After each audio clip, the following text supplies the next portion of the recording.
पहला धमाका, दूसरा धमाका, तीसरा धमाका। एक ही सर्जिकल स्ट्राइक में हिजबुल्लाह ने फोड़ डाली इजरायल की 3 आंख।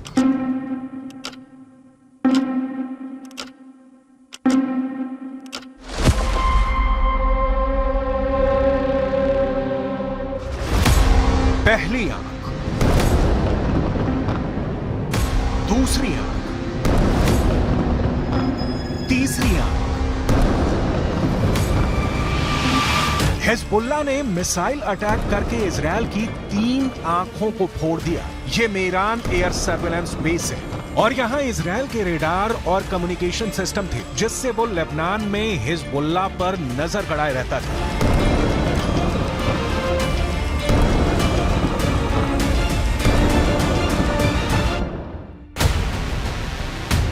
अब सैटेलाइट तस्वीर की मदद से इस लोकेशन को समझिए। लेबनान बॉर्डर पर यह है इजरायल की 3 आंख यानी 3 ग्लोब रेडार और साथ में है इजरायल के कम्युनिकेशन टावर। ये मेरान एयर सर्विलांस बेस है जिसे तैयार करने में इजरायल ने अरबों रुपए खर्च किए थे।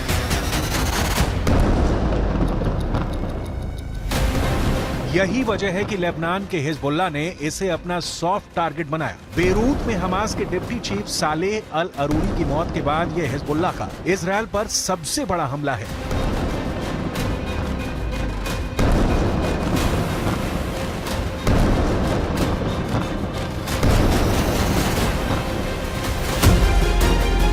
यह इजरायल के बहुत ही सीक्रेट बेस पर बहुत बड़ा हमला है। एक तरह से हिजबुल्लाह ने इजरायल के सीक्रेट बेस को मिट्टी में मिला दिया है। अब तक डरा हुआ लग रहा था हसन नसरल्लाह, लेकिन अब लग रहा है कि शुरू हो चुका है अरूरी का बदला। इजरायल पर टूट रहा है हिजबुल्लाह। हसन नसरल्लाह को पहले बैकफुट पर देखा गया। अरूरी की मौत के बाद हसन नसरल्लाह की जुबान में वो तीखापन नहीं था जिसकी इजरायल को उम्मीद थी, लेकिन अब हिजबुल्लाह ने अपना सबसे खतरनाक अटैक करके इजरायल को सोचने पर मजबूर कर दिया है कि वो हिजबुल्लाह से कैसे निपटेगा। עדיין יש בג'באליה מחבלים. רק כעת הם פועלים ללא מסגרת וללא מפקדים. נתקלנו וגם ניתקל. בירי רקטי ספורדי מהמרחב הזה. תקפנו אותו ונמשיך לתקוף ונמשיך להעמיק את ההישג באזורים האלה. זה דורש זמן. אין קיצורי דרך בלחימה בטרור.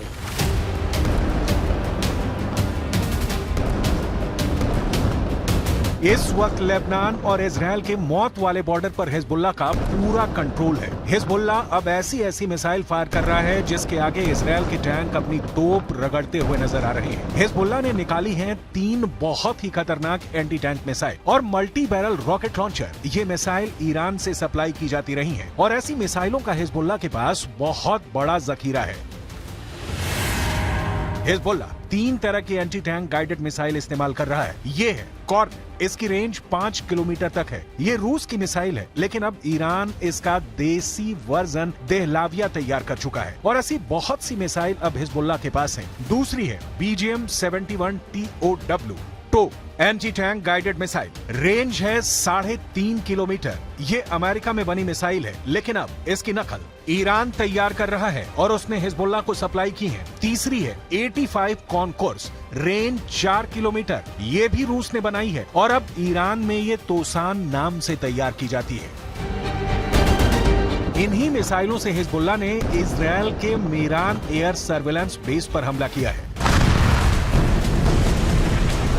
ये तीनों मिसाइल बहुत ही घातक है और जिस तरह से इन्होंने इजरायल के अड्डे उड़ाए हैं उससे ये बात साबित हो जाती है। हिजबुल्लाह का दावा है कि उसका हर हमला इजरायल को मुंहतोड़ जवाब है। बताया जा रहा है कि हिजबुल्लाह ने इस अड्डे को उड़ाने के लिए 60 से ज्यादा मिसाइल फायर की हैं और सभी अपने टारगेट पर लगी।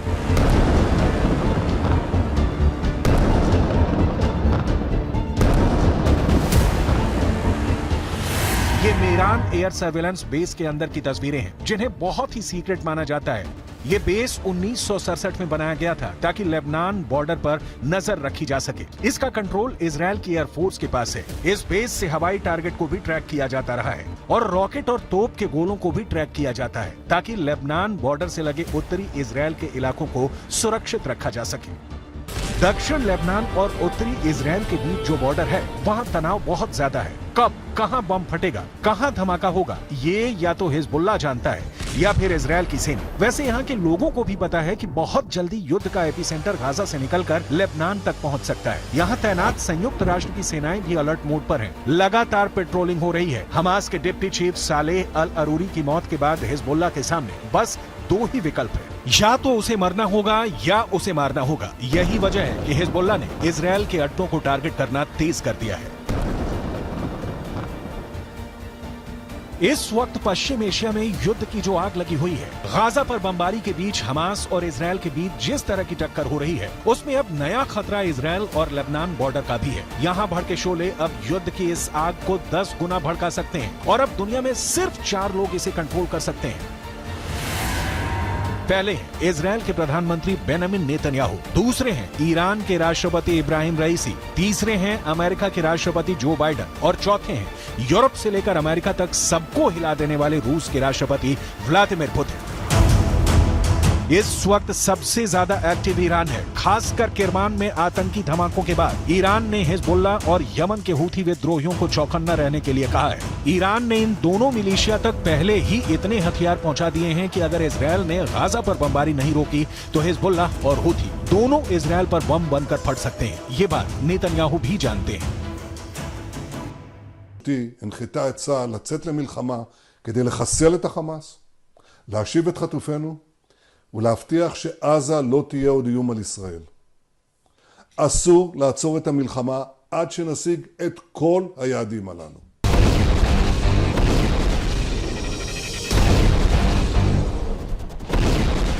जब से सालेह अल अरूरी को इजराइल ने ड्रोन स्ट्राइक में मारा है, तनाव बहुत ज्यादा फैल गया है। ये ड्रोन स्ट्राइक बेरूत के दहिया इलाके में हुई, जिसे हिजबुल्लाह का गढ़ माना जाता है।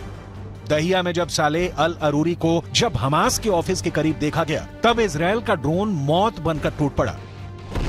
इस हमले में सालेह अल अरूरी के अलावा 5 और लोग मारे गए जो हमास के ही अधिकारी थे।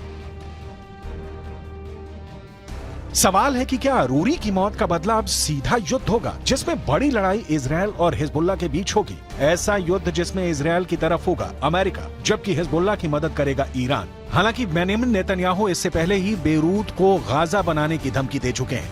תקפנו מטרות רבות של חיזבאללה, חיסלנו מחבלים רבים, ואני שב ואומר, אם חיזבאללה יבחר להיכנס למלחמה, אם חיזבאללה יבחר להיכנס למלחמה, הוא יעשה את טעות חייו. देखा जाए तो हिजबुल्लाह वो संगठन है जिसे ईरान से पूरी मदद मिलती है और ईरान हिजबुल्लाह को इजराइल के खिलाफ एक बड़े हथियार के तौर पर इस्तेमाल भी करता आया है। लेकिन इजराइल ने अगर हिजबुल्लाह का हाल हमास जैसा करने का फैसला किया तो लेबनान में वर्ष 2006 वाले युद्ध की तबाही दोहराई जा सकती है। 2006 में हिजबुल्लाह और इजराइल के बीच 34 दिन तक युद्ध चला था। तब इजराइल के 121 सैनिकों को मिलाकर 160 लोग मारे गए थे, जबकि हिजबुल्लाह के 250 लड़ाकों समेत लेबनान के 1200 लोगों की मौत हुई थी। हम अपनी वीडियो लाइब्रेरी से 17 वर्ष पहले लड़े गए इस युद्ध की तस्वीरें निकाल कर लाए हैं ताकि इस बात का अंदाजा लगाया जा सके। लेबनान का वही हाल कर सकता है जो इस बार गाजा का कर रहा है। इसलिए हिजबुल्लाह को नेतन्याहू की धमकी को बहुत गंभीरता से लेना होगा, क्योंकि इजराइल अब बेरूत को दूसरा गाजा बना देगा।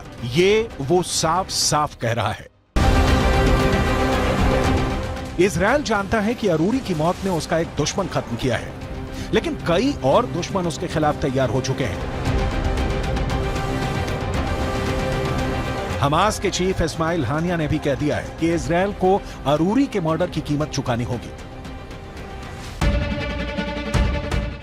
अरूरी की मौत से इजराइल के 3 बड़े दुश्मनों को बहुत जोरदार झटका लगा है।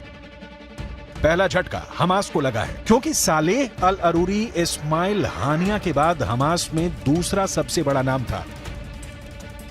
दूसरा झटका ईरान को लगा है, क्योंकि सालेह अल अरूरी ने ही सीरिया में युद्ध को लेकर हिजबुल्लाह और ईरान के साथ आए मतभेद को दूर किया था।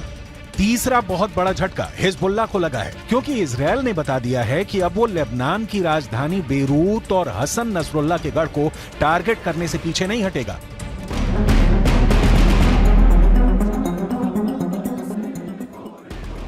इस वक्त गाजा के बाद वेस्ट बैंक में भी युद्ध के हालात बनते नजर आ रहे हैं। सालेह अल अरूरी की मौत के बाद वेस्ट बैंक में प्रदर्शन शुरू हो गए हैं। सड़कों पर हजारों लोग इजरायल के खिलाफ उतर आए हैं। हालात ऐसे हैं कि इजरायल को अब अपनी ड्रोन फोर्स को वेस्ट बैंक के ऊपर एक्टिव करना पड़ा है। देखा जाए तो वेस्ट बैंक इजरायल के खिलाफ 5वां मोर्चा है। इससे पहले गाजा की लड़ाई है, हिजबुल्लाह से लड़ाई है, हूथी से युद्ध का खतरा बढ़ता जा रहा है। इराक में ईरान समर्थित हश्द अल शाबी ने अमेरिका के ठिकानों पर हमले बढ़ा दिए हैं। अरूरी की मौत के बाद ये मोर्चे और मजबूत होंगे, इसमें कोई शक नहीं। ये युद्ध फैला तो समझ लीजिए कि बहुत से देश इसकी चपेट में आ जाएंगे।